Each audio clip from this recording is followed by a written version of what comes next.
Wow, I almost felt like that applause was for me. But hey, thanks for being here. My name's Dan. We're gonna start with a little music. This is a song that a friend of ours wrote. It's called "Hey America."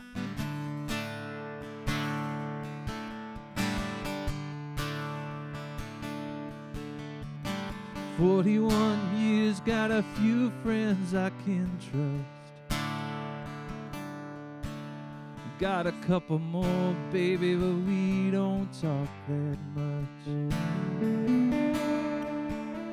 Got a woman, my God, she's the best I've ever seen.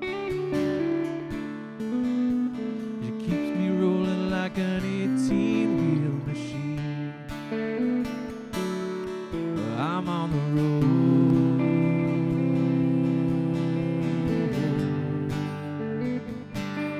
I'm rolling on.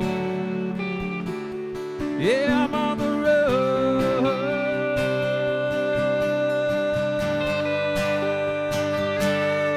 Hey, America, I'm looking for a sign. Hey, America, just a little sign of life. Hey, America, we're walking by faith, not by sight. Driving through the mountains in the middle of the night. There's a rain coming down, but I think I see our light. Hey, America. Hey, America. Hey, America.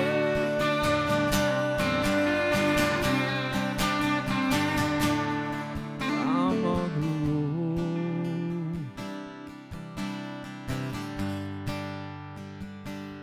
I'm rolling on. I'm on the road.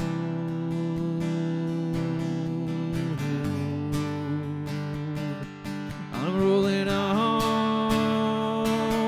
Oh, I'm on the road.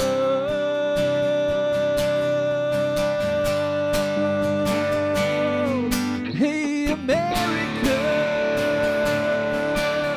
I'm looking for a sign. Hey, America, just a little sign of life. Hey, America, oh, we're walking by faith and not by sight. Driving through the mountains in the middle of the night. There's a rain coming down, but I think I see our light. Hey, America. Hey, America. Hey, America.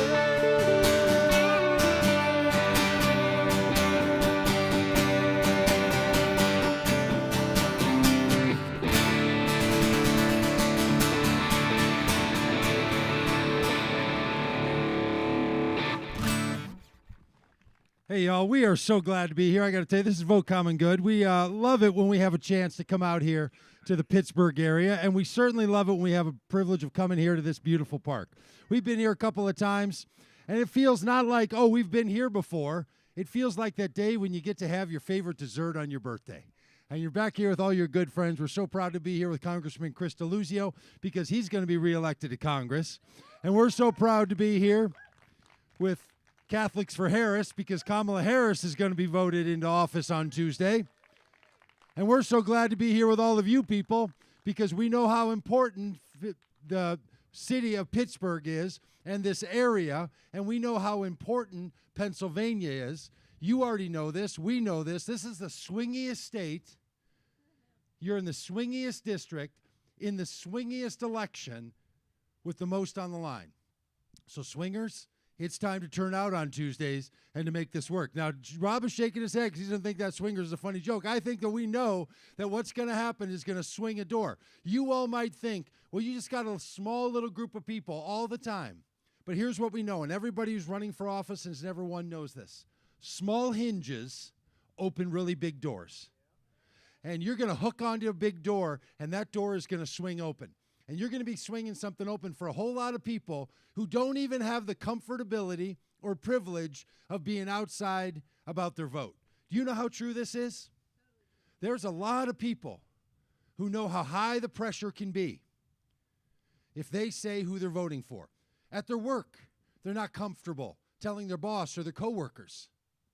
So they're going to go into that voting booth and be quiet about who they're voting for. They're not comfortable putting a sign in the front of their house because they might live with somebody who disagrees with them. We were over in Atlanta and saw something so unusual, something I wish we could see more often, frankly, and that was a big, beautiful house with a pink sign that said Kamala Harris for president and a blue sign that said Donald Trump for president. Now, wouldn't that be nice? Because you know what? No matter who wins this election, we're going to all live together. Whether you vote for Donald Trump, whether you vote for RFK Jr., whether you write in some of your own candidate, we're all in this country together. Because when we say democracy for all, we mean for all. And there's not a lot of people running for Congress and running for president who understand this. That's why we're proud to stand with Chris and we're proud to stand with Kamala Harris. Because we know these are people who are not making this about voting for them means you love America, and if you vote differently, you don't love America. Now, there's a lot of people who feel this pain. So we put together a little ad. I just want to run it for you. You might recognize this voice. This is, well, there we go, Dan. That was really a missed, the missed timer. We did a little ad with Julia Roberts yesterday that came out on Monday. I don't know, did anybody have a chance to hear that? Julia Roberts reminding people. Let me tell you about this little ad. This little ad's Julia Roberts' voice saying, when you walk into that voting booth, what happens in the voting booth can stay in the voting booth. Because there's women in that ad, just like the one that was voiced by George Clooney, with men walking into the voting booth with the same message. What happens in the voting booth stays in the voting booth because people aren't always comfortable sharing who they're going to vote for. But even though what happens in the voting booth can stay private, the implications about what happens in that voting booth is going to spread all over the country. And that's going to happen right here. So we're so proud that you're here. We want to be part of this work with you. We think it matters that people stand up, especially people of faith, because as we travel around in this bus, with faith, hope, and love, supporting democracy for all, we have people running up to us at times. And then they get a little closer after reading Faith, Hope, and Love, and they see supporting democracy for all. And there's one man over in Eau Claire, Wisconsin, said as he got about 15 feet away, he said, "Oh, I thought you were with the good guys," because he thought Republicans own faith. He thought Republicans own hope.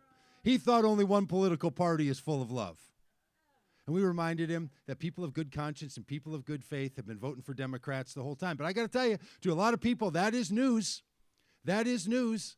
I don't know why a little group like ours gets in Rolling Stone magazine 2 weeks ago with an embedded reporter. You know why? Not because we're a big deal, but because you're a big deal. Because they want to tell the rest of the country that there are people of good conscience and people of good faith who are going to vote for Democrats. Because so many people think it only goes one way. Your story is a big story.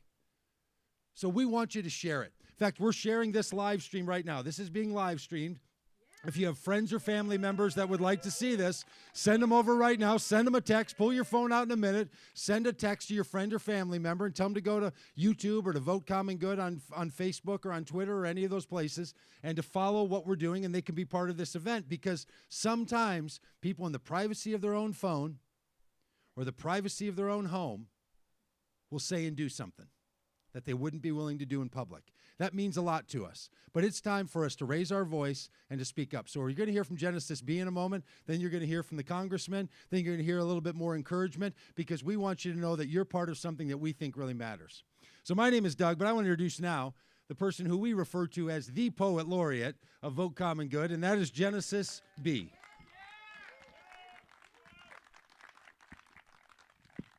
Thank you, sir. Thank you, sir. How many of y'all were with us in 2020 who welcomed us here? You remember it was a big crowd kind of in opposition yelling at us from the stage, off the stage? So it's really interesting to be here, and it's like a quiet crowd who's just like ready to listen and not going to say anything bad while I'm speaking. So thank you so much for being here. My name's Genesis B, and I come from a very beautiful state called Mississippi. Anybody ever been? Yeah, isn't it gorgeous? It's one of the most beautiful places I've ever been, and I've been around the world. And nothing beats a Mississippi sunset. Nothing. As beautiful as my state is, it has still some issues that it's trying to overcome. Deep-rooted racism, deep-rooted misogyny, homophobia, and such. And me growing up as a kid, you know, I had to navigate these systems and survive them as best I can and thrive and not internalize them, to know that, you know, I'm special and my potential is limited. It's a hard thing to hold on to as a child, but I just wanted to leave. I said, if I could just escape Mississippi, I can escape the racism. I can escape the misogyny and the homophobia. Escape it all. And then I left. And I quickly realized that Mississippi is a microcosm of my nation. Police exoneration, mass incarceration. Black and brown bodies, a commodity. Mothers separated from babies, border policy. It's like that White House is painted in the Klan's ideology, in our leadership, exploiting white poverty. Think about it.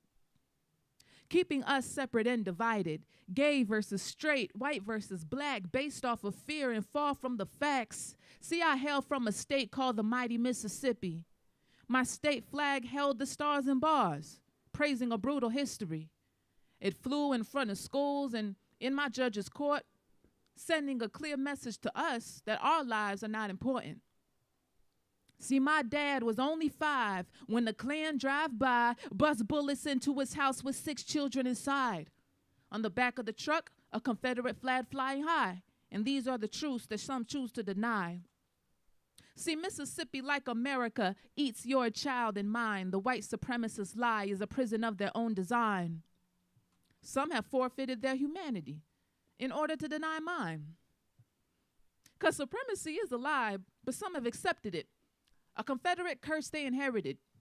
Bigotry is blinding, and their fear of the other has blocked their own blessings from their sisters and brothers. See, outrage, fatigue, I'm screaming, I can't breathe. From the top, it trickles down. From the judges to police. Because the illusion of freedom is far more dangerous than any jail cell or cramped cages. I said, the illusion of freedom is far more dangerous than any jail cell or cramped cages. Yes, Mississippi is a microcosm of my nation, where cowards replace white sheets with fake avatars, repeating their parents' folklore, tooth fairy, Santa Claus. The history's whitewashed. Google black codes and bylaws. In the comment section, sound off, sound off. Lord, they sound off, don't they? Call me a nigga, a bitch, or a dyke. You call me whatever you like. I've been through worse in this fight, and the hatred in your words just proves that I'm right. Because Mississippi is a microcosm of a country that always needed me but never wanted me. My melanin and skin is a sin? Sentence to build your economy? No. But they pack the prisons, fill the quota, make us felons, suppress the voters.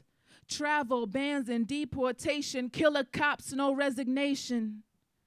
Just federal indictments and mock trials. See, my heart bleeds as that billboard reads, make America white again, as my favorite rapper concedes. Kanye. Making me question everything that I believe. But still, I love America. I do. Because I have hope. Some choose to jump ship, and some steer the boat. See, I know that love and humanity lives in the smile of every child, in the heart of every kid. So be brave enough to break the curse. We need you at the polls, out in droves, fighting against the bigots you oppose. Study law. Run for office. Make a call. Write your Congress. Use your voice and choose a march. Malcolm's gone. Grab the torch. Read a book. Write a rap. Just speak with truth and deal with facts, please. Alt-right affiliation of Trump's administration, Confederate infiltration, neo-Nazi showing faces. just fueling the fear and the hatred while expanding their corporations. Do you see now how Mississippi is a microcosm of my nation? I'm Genesis B, y'all. Thank you. Give it up for Rob, my brother Rob. Thank you, Genesis. Hey, everybody, I'm Rob Ryerson. I'm a pastor from Fayetteville, Arkansas. It's a real pleasure to be with you today. If you are like folks that we have met all over the country as we have traveled to Georgia and North Carolina and Arizona, we've been in Wisconsin and Michigan and last night in Erie, Pennsylvania. As we've been all over the country, I have talked with folks who are nervous. And I don't know, a couple of days out, if you're feeling a little nervous today, if you're feeling a little nervous, I thought I would tell you a story. The story comes from the movie Monsters, Inc. You remember Monsters, Inc.? Monsters, Inc. is a story about a factory called Monsters Incorporated, and the factory runs on power or energy that is produced by the screams of children. They convert the screams of children into power, and so they send monsters out into kids' bedrooms at night to scare them and collect their screams to power the factory. There's one monster who ends up in the bedroom of a little girl named Boo, but Boo doesn't find the monster scary, she finds him funny. And instead of screaming, she laughs at him, or laughs with him. And what they find out at the end of the movie is that the laughter of the children is actually more powerful than their screams. Joy is more powerful than fear.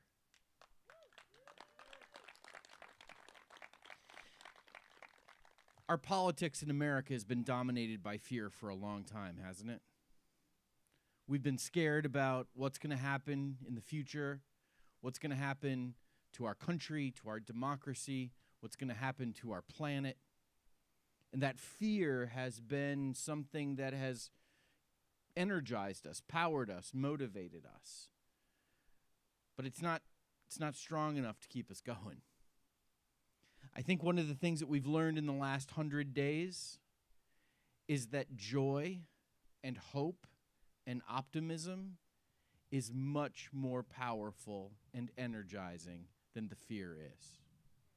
And one of the great things about Kamala Harris being at the top of the ticket and giving us all the opportunity to support her is the joy, the laughter that she's brought, the hope and the optimism that's come along with that. So next couple of days, you are going to be tempted to let the nervousness build, to let the fear build, to let the anxiety build. And I just want to encourage you to remember that that's not where the power is. The power is in the joy and the hope and the optimism. Kamala Harris has taught us that it's great candidates that bring that kind of joy and hope and optimism. We travel around the country. We ask voters to use the common good as their voting criteria. We also ask people that are running for office to use the common good as their governing criteria if they're elected. A couple of years ago, we had this idea of, hey, what if we, instead of endorsing candidates, what if we created a little program called Candidates for Common Good, where we ask candidates who are running for office if they will endorse the common good. Instead of us endorsing them, how about a candidate saying, I'm going to endorse the common good. I'm going to use the common good as my governing criteria. And since we launched this little program in 2022, we've had over 500 candidates running for office around the country, from school board candidates to folks running for the United States Senate, up and down the ballot. We have candidates for common good. And the reason I tell you about all this is because there was one person who was the very first candidate for common good, the very first person to respond to that invitation to endorse the common good, the very first person to say, I'm on board with this, the very first person to do that in 2022 is Chris DeLuzio. And so it is my pleasure to introduce to you my friend, your congressman, Chris DeLuzio.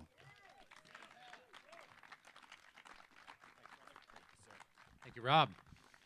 How are you feeling, guys? Pretty good? A little nervous at the end? That's okay. That means we got something in this, right? There's a lot at stake. It's great to be here with Vote Common Good. It's great to be here with Catholics for Harris Walls. You heard from Rob about the common good, right? It's not just the name of this organization. It's a belief, a set of values. And yes, I talked about it from the very first stump speech I gave, because to me, it grounded the set of political values that I take to this job, that I learned in the Catholic Church, that I learned in my time in uniform, that we are all in a thing that is bigger than ourselves, right? That we are stronger together, that we serve others. That's a fundamental worldview that sounds familiar to all of us, doesn't it? It's not some new half-baked thing, right? It's something we know. Doug talked about faith, hope, and love, and no one has a monopoly on that. I'm going to go to Mass tomorrow, and I suspect others will too. And you know what you're going to hear about? You're going to hear about those things, right? You're going to hear about serving others, not dividing us apart. You're going to hear about doing things for the least among us, not greed and hoarding wealth and power. You're going to hear about service and good acts and good deeds. That's something fundamentally different than what we are up against on Tuesday. And no one has a monopoly on faith, hope, and love. No one has a monopoly on that flag. I talk about this place. We all know we have long answered the call to service in this country around here. I have a hard time imagining any home around here doesn't have someone in some way who has served. Because our region, we are a people who are proud of this country. We are proud of our service. No one has a monopoly on this flag. No one has a monopoly on loving this country. And I know deep in my bones that it is not patriotic to do the things I've seen the folks on the far right do.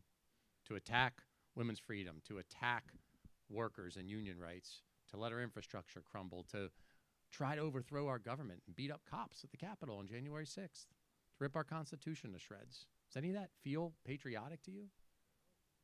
It isn't. And so I come back to this set of values, and I talk about the common good as a philosophy that I believe deeply in, because it speaks to something, and it probably sounds familiar to something you probably heard at Mass, around a set of values and beliefs that we're all in this thing together. And I say this too. I spend a lot of time in my job in rooms with Democrats and Republicans and independents and everybody in between. Most people are good, decent, patriotic people. They think you play hard, you work by the rule, or you work hard, you play by the rules. You should have a shot at the American dream. They want our government to be strong. They want our democracy to be healthy. And so folks ask me, am I worried about Tuesday? Am I optimistic? Am I nervous? I feel great, because I know that we will hold the line for this country of ours on Tuesday, that we're going to do the work between now and then to win and have this country be strong. Now, I'm going to do my part between now and then. I know I'm not alone in that. I usually say a version of what I'll tell you guys right now. When I'm asking folks to help me or anyone else, the inclination is to say, thanks, help me win. That's not the point. It's the person to your left or to your right, your family members, your neighbors, the people you may not even like that much. Their dignity and their freedom matter a lot too. And that is who we are doing this thing for, and it ties back to this idea of the common good. So do you feel that? Do you feel the patriotism in that? That's it. And with that, I know that we will win. So thank you so much. I think we will, ma'am. Is she right or are we right? What do you guys think? I think so too. God bless. Thanks, guys. Let's go win this thing.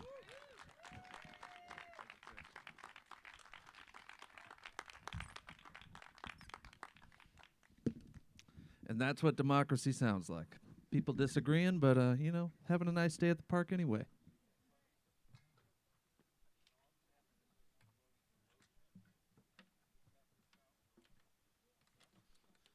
Well, in 2016, 81% of white evangelicals voted for a man that looked nothing like Jesus. And this song is called Hymn for the 81%. It could just as easily be called Hymn for the 60%, because 60% of white Catholics voted for Donald Trump as well. And I know that that threw me for a loop, that the people from my faith tradition would vote for this guy. And so this is a bit of my story. Maybe it's a bit of your story as well. It goes like this.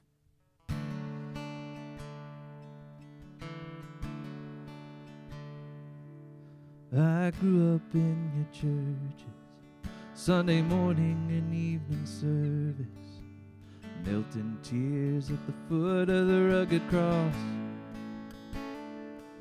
You taught me every life is sacred, feed the hungry and clothe the naked.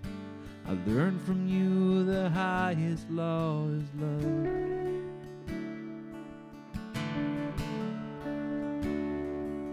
And I believed you when you said I should trust the words in red to guide my steps through a wicked world. And I assumed you'd do the same. So imagine my dismay when I watched you lead the sheep straight to the wolves. You said to love the lost, I'm loving you now. You said to speak the truth, I'm calling you out. Why don't you live the words that you put in my mouth? May love overcome and justice roll down. Oh, they started putting kids in cages, ripping mothers from their babies, and I looked to you to speak on their behalf. Oh, but all I heard was silence, or worse, you justified it, singing glory, hallelujah, raise the flag. See, your fear turned to hatred, but you baptized it with language torn from the pages of the good book. And you weaponized religion, and you wonder why I'm leaving to find Jesus on the wrong side of your walls. And you said to love the lost, well, I'm loving you now. You said to speak the truth, well, I'm calling you out. Why don't you live the words that you put in my mouth? May love overcome and justice roll down.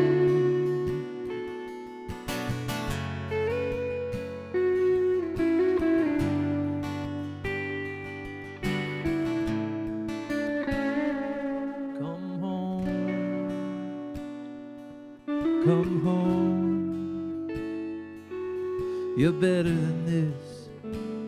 Oh, you taught me better than this. Come home, come home, you're better than this. I used to think you were better than this. Come home, come home. Oh,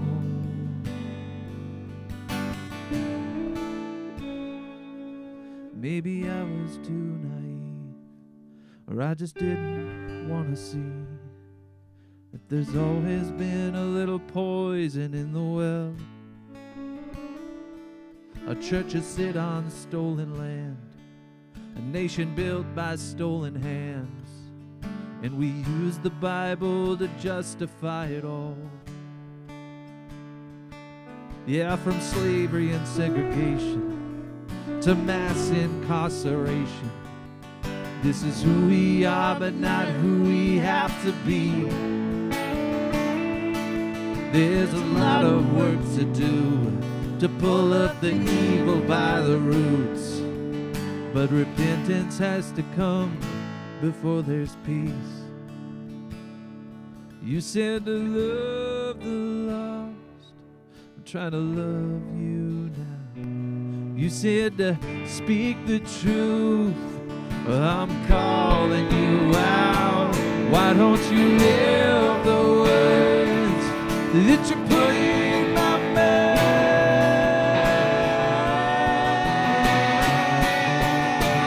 May love overcome, justice rule down. May love overcome, justice rule down. May love overcome, justice rule down.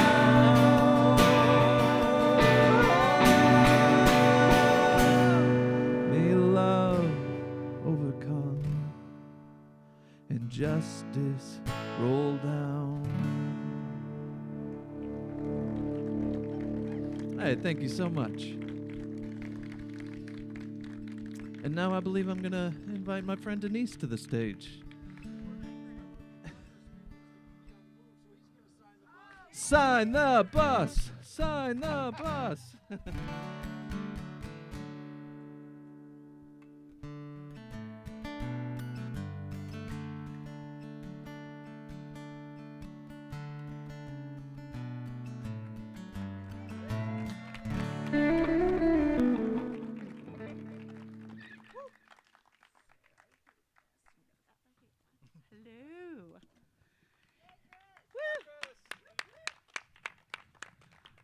Not a bad opening act. These guys, a congressman signing a bus. I am Denise Murphy McGraw, the national co-chair of Catholics Vote Common Good. And I am joined here today by many of you who have been involved in the Catholics Vote Common Good movement for a long time now. You used to call yourselves different names. We called ourselves Catholics for Biden. We're clearly Catholics for Harris Walls. I am joined here by one of our local leaders and somebody who's quickly become one of my dearest, dearest friends, Gretchen. I think I could do this. Okay. Hi. We're going dancing in a little while, as you can tell. Yes. My So, girl. thank you, Denise. So, I'm Gretchen Jeserich, and I have a stress fracture. And so, prayers are welcome on Monday when I have my follow-up visit, because I would love to not be using this, and I would love to be running again. I'm here also on behalf of Kevin Hayes. Many of you know Kevin and love him, and he has really been the driving force behind Catholics Vote Common Good here in Western PA, at least, and is the chair also in Pennsylvania. And I just want to really recognize and welcome everyone here, all people of faith from the tour, from the region. But also I want to just give a real shout out on my behalf and Kevin's to all the people who've worked so hard. Postcards, yard signs, you've funded billboards, y'all, that we now have in every corner of this great state. Yes. Pittsburgh, we've got 2, one in Erie, and a couple of great ones in Philadelphia. So just on behalf of Kevin and the whole group, I want to thank you all for your great work. And we'll go to Mass tonight or tomorrow, and we are going to hear that reading that Chris talked about.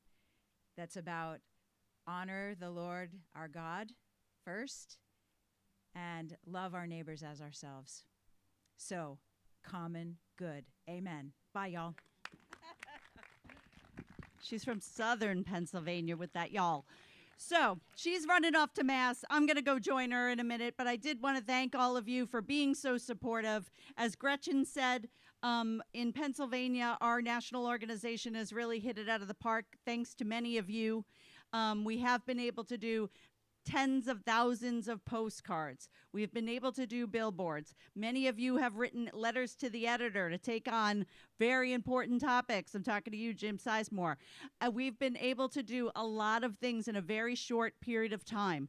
What we've done here, we have replicated in the Philly area. And we have gotten people very organized and energized there. And I have spent a lot of time in Philadelphia. And Pennsylvania is not alone. You know the other battleground states. You could say it with me. Michigan. In Michigan, we have billboards. We have postcards. We have nuns who are doing all kinds of things. We have very aggressive, those nuns, God bless them, those nuns. And they're doing everything they said, and I can tell because I get these insane, crazy emails telling me I'm, going to hell and I'm not a real Catholic. And I always know that a batch of postcards have hit. And it's the best thing. It's the best thing. People say, are you nervous? No, I know everybody's out there doing the work. And so Michigan, we've got billboards in Lansing. We've got billboards in Detroit. As I said, we've got the nuns out. We've got the Catholic colleges out in the Philly area and the Detroit area. Young people, we have an ad. It does not star Julia Roberts or George Clooney, but it stars a young Catholic talking to other young Catholics about, being confident and being prepared and being ready to roll. The campaign has been enormously supportive of us as we have been of them. My good friend Chris is here. Alex Nason, who heads up the entire Catholic effort, is here today and has been just incredibly supportive of all the work we've been doing. And that work continues into Wisconsin. It's been tough being a Wisconsinite, especially in Milwaukee. They had the Republican National Convention there. Many of us were there to be supportive of the community there and give them a way to kind of express their feelings about having that go on in their city. You haven't lived till you've seen the Billboard game in Milwaukee, Wisconsin. Holy moly. I've never seen anything like it, and they are tough. But we're holding our own there as well. I'll end just by saying I sort of know we're getting through. Maybe not to everybody, but we are definitely getting through. We're leaving Erie yesterday, and I have to get gas. Alex and I are in the car together. I have to get gas, and a woman comes out because she sees my Catholics for Harris Walls sticker on my jacket. And so she's talking to me. She works at the gas station, and she said, "It's like the sign says, vote your conscience." That's our billboard. That sign she was referring to is our billboard. So people are seeing it. They're sort of getting the message. It's okay. We know people are going to tell you no. We know people are going to tell you you're not a good Catholic. But I don't know. I'll put Chris DeLuzio up against any other Catholics I know, and Kevin Hayes and all of you. So we know we're doing the right thing. We know we're with the good guys. We know we're with the people who truly are living Catholic social justice teaching and the Beatitudes and all the things that many of us grew up learning, just like the congressman said. And we're going to keep going. So thank you all very, very much. You want this in? You're going to hold your, right? All righty. Next up.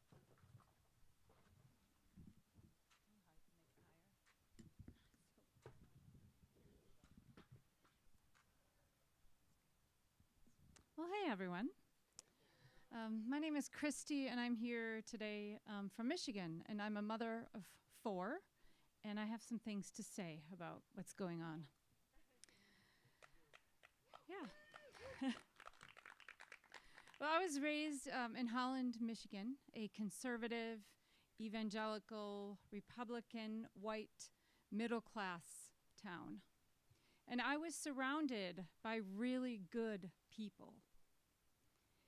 These are the people that instilled in me values like honesty, respect, kindness, truth, empathy, hospitality, and generosity. Well, after college, I went to Washington, D.C. and worked for a Republican on Capitol Hill. And that experience eventually compelled me to seminary. After seminary, my husband and I began planting churches around the country, and after a couple decades out, we moved back to my hometown, back to where the good people of West Michigan lived. And in 2016, shortly after we moved back, many of those good people in my hometown supported Donald Trump for president, boldly and proudly. In fact, I had never seen anything like it before. And we struggled to know how to explain this to our kids. It was truly baffling. It was hard to explain to these kids why so many good people of faith supported a man who celebrates the strength of dictators and calls the compassionate weak, a man who mocks the disabled, a man who seeks intentionally cruel border policies, a man who has assaulted women, a man who spews filth and lies like it's a full-time job, a man who undermines democracy in broad daylight, who supports pillaging the planet for the profits of a few of his friends at the expense of the whole world, a man who continually disparages women, people of color, immigrants, Democrats, those struggling to make ends meet, and even every single Republican who doesn't get fully on board with him. Well, none of it sat right with me. Our faith community in Holland began joining with other faith communities across denominations, even across religions. And we began together to wake up. Together we began to stand up, and together we began to speak up for a more just and right world. So we began, for the first time in our quiet little town, we began to hold rallies and protests and marches. We began writing our members of Congress and getting involved in advocacy work. My husband even ran for U.S. Congress. We were not going to be quiet. As people of faith, we were not. And together, we're again coming together to say enough. The Republican Party has strayed so far from the core and foundation of its very own values. It's become something unrecognizable and unconscionable. In 2020, the people of faith in my hometown made the common good their voting criteria, and in that year, we flipped our city from red to blue. No one thought this could be done. And in 2024, people of faith all over this country are snapping awake. We're seeing it as we drive around. This movement to reclaim our fundamental values is growing. We're all together standing up to say enough. We're sick and tired of the normalization of lies and slander. We want to normalize truth and kindness again. We're ready to replace fear-based narratives with hopeful stories. Rather than continuing to oppress the voices that have historically been kept away from the tables of dialogue and decision, we want to elevate those voices. We're determined to respond to all the hatred with love. We want to declare what God declares and say that immigrants are a blessing, not a burden. Yeah. You know, people ask me as we travel the country in these buses, how could you, as a mother of 4, leave those kids and take off around the country? Well, I do this for my kids. That's right. And I do it for your kids. And I'm doing it for everyone who comes after them. You know, we don't know what the outcome of the election is going to be, but whatever happens in November, I want my kids to see and to know that we are sticking with our values and that together people of faith will continue working towards the common good regardless of the outcome. Together, we must persist in building a world where everyone has an opportunity to thrive. Thank you.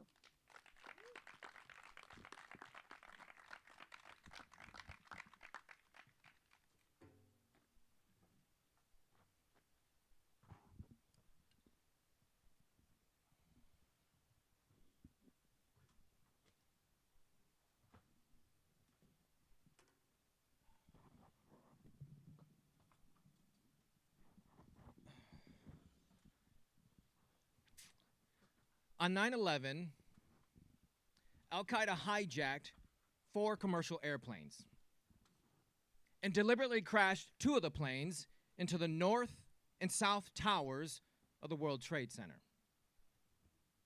The crashes created a massive fireball, leaving a thick gray plume of smoke over New York City. The Twin Towers collapsed, and people outside ran in fear for their lives. The third hijacked plane was crashed into the side of the Pentagon and created a wide and burning gash. And after learning about the other attacks, passengers on the fourth hijacked plane, Flight 93, bravely fought back and crashed the plane into an open field in western Pennsylvania, about 20 minutes by air from Washington, D.C. The 9/11 attacks killed 2,977 people and would become the deadliest terrorist attack from a foreign adversary on U.S. soil. I remember hearing the news at work that morning, and after arriving at home later that afternoon, watching the events unfold on my television. The scenes of mass devastation, confusion, and loss resembled a war zone and overwhelmed me with such anger and grief that I wept uncontrollably while beating the air with my fists. It would be a day to never forget, not just because of these overwhelming emotions, but also because of my growing obligation towards service to country and a widening sense of love for country. Because of 9/11, I would enlist in the military. So standing in a room with a handful of young men and women, I prepared to take the military's oath of enlistment. A sergeant called us to attention, directed us to raise our right hand and to repeat after him. I, Nick Brock, do solemnly swear that I will support and defend the Constitution of the United States against all enemies, foreign and domestic, that I will bear true faith and allegiance to the same, and that I will obey the orders of the President of the United States and the orders of the officers appointed over me, according to regulations and the Uniform Code of Military Justice. So help me God.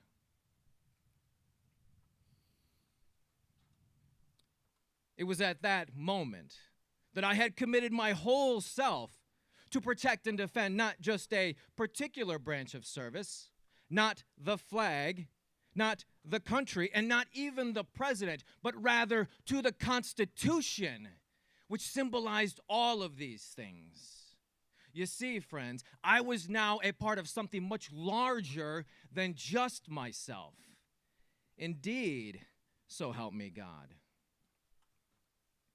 I would serve under that oath for 10 years in the United States Air Force and afterward be honorably discharged. 6 years after that, however, I would be reminded of the solemnity for my oath on January 6, 2021. On January 6, former President Trump summoned a violent mob to march on the U.S. Capitol in support of his wholly fabricated charge that the 2020 presidential election had been stolen from him. 2,500 people overran police barricades, beat, bloodied, and tased police officers. They smashed through windows, they smashed through doors, and they ran through the halls of Congress threatening to hang Mike Pence, execute the Speaker of the House, Nancy Pelosi, and do God knows what to other office holders. 114 law enforcement officers were injured, and 7 people died as a result of the violent attack. The insurrection of January 6th was an unprecedented domestic terrorist attack on U.S. soil, full stop.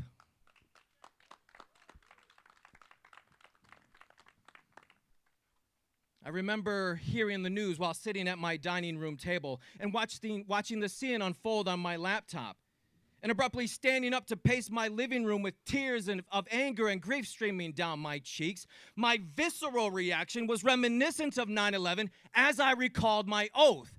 I will support and defend the Constitution of the United States. January 6th would be another day to never forget, not just because the seat of our democracy was desecrated, but because of this simple yet breathtaking fact.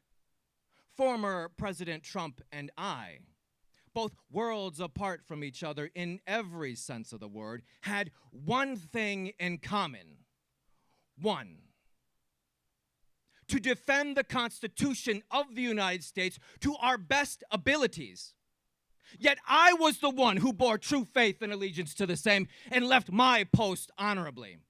You see, January 6th was more than just a problem, or that former President Trump had just simply left the White House, as vice presidential candidate and military veteran J.D. Vance would have us all believe. No. To the contrary, former President Trump attempted to overturn the election results in order to seize power illegally and remain in office. And when he had mobilized his insurrectionist mob to the Capitol, he watched the attack on television and refused for more than 3 hours to tell the insurrectionists to go home. And after they had mobilized and damaged the Capitol to the tune of nearly $3 million, Trump chose to address his insurrectionist mob with a wink and nod of approval, saying, "We love you. We think you're very special." Trump violated his oath to the Constitution and brought dishonor to thousands of military veterans around the globe who remained steadfast to their oath of enlistment, and most unequivocally to the countless men and women who gave their lives in service of that very cause. My fellow Americans, we must choose in this election to honor those who give everything and who gave everything in support of American freedom and democracy. This is our obligation and the cause of our time.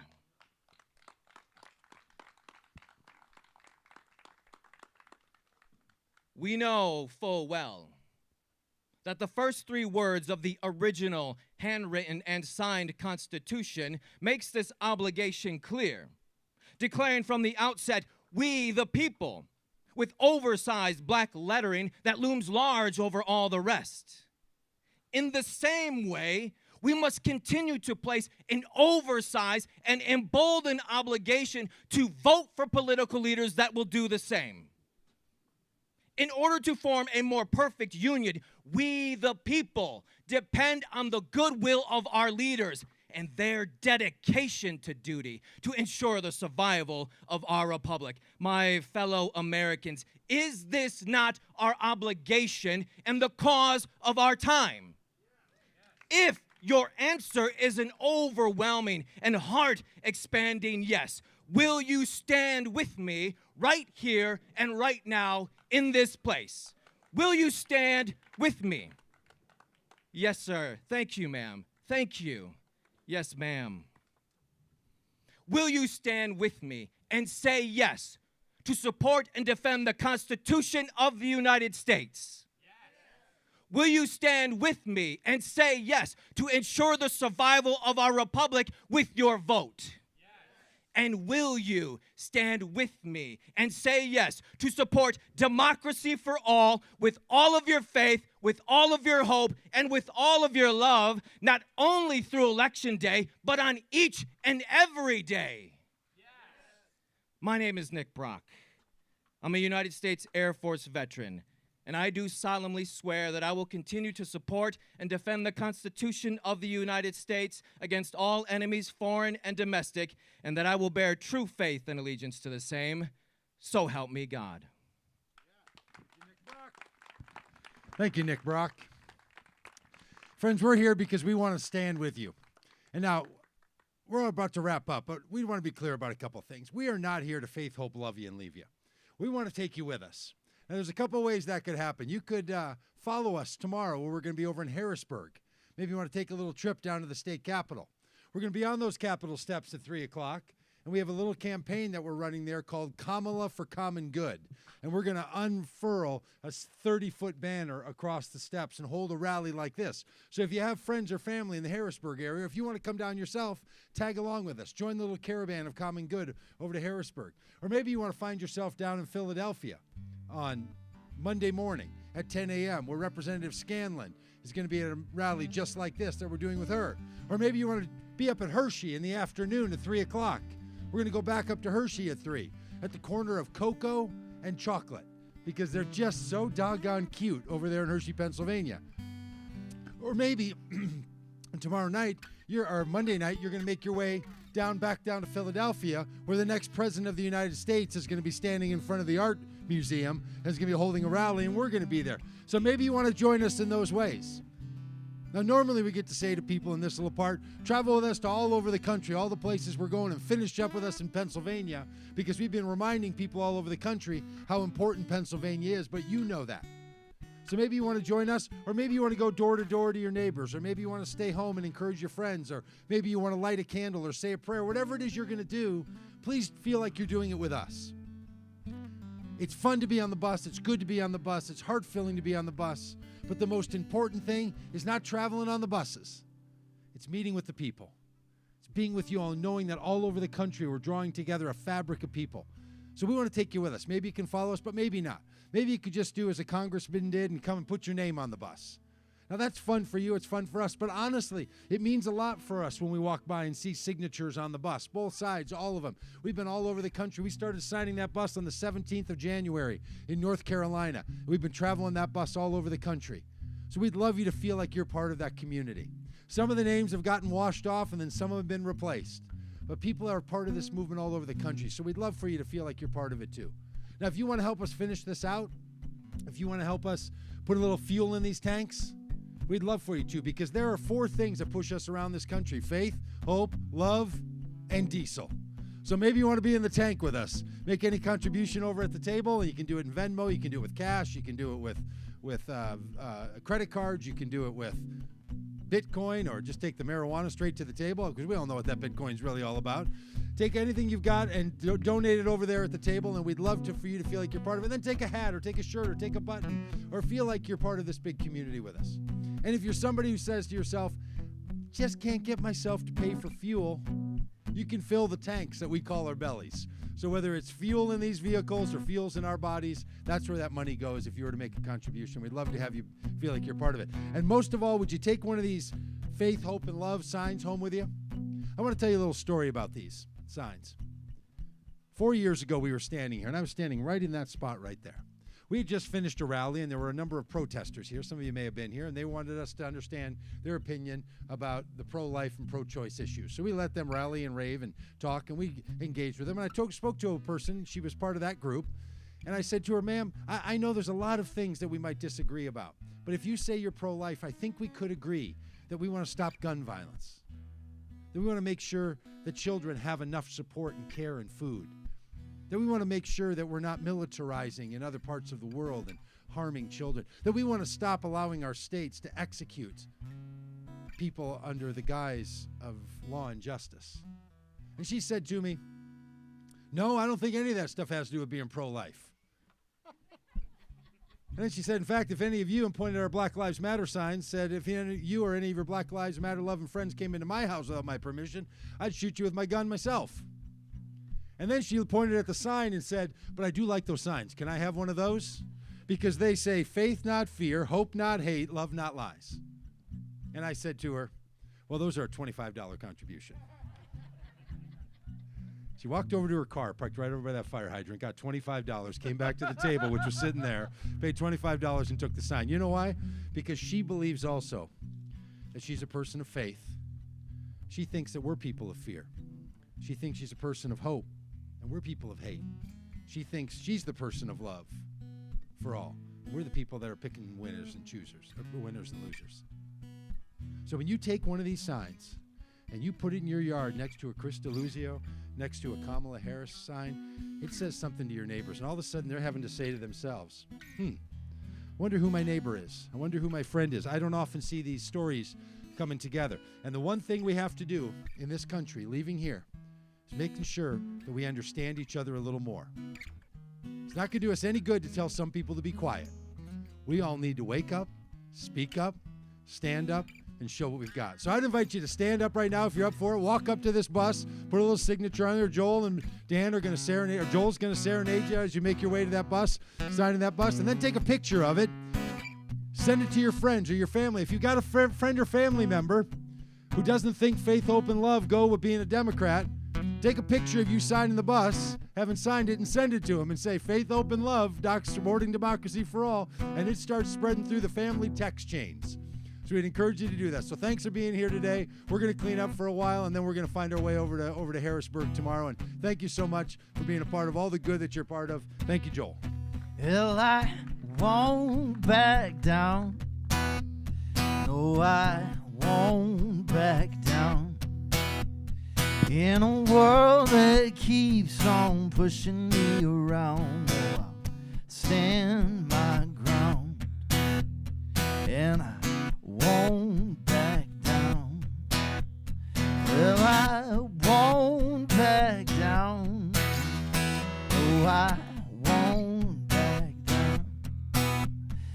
In a world that keeps on dragging me down, I'll stand my ground, and I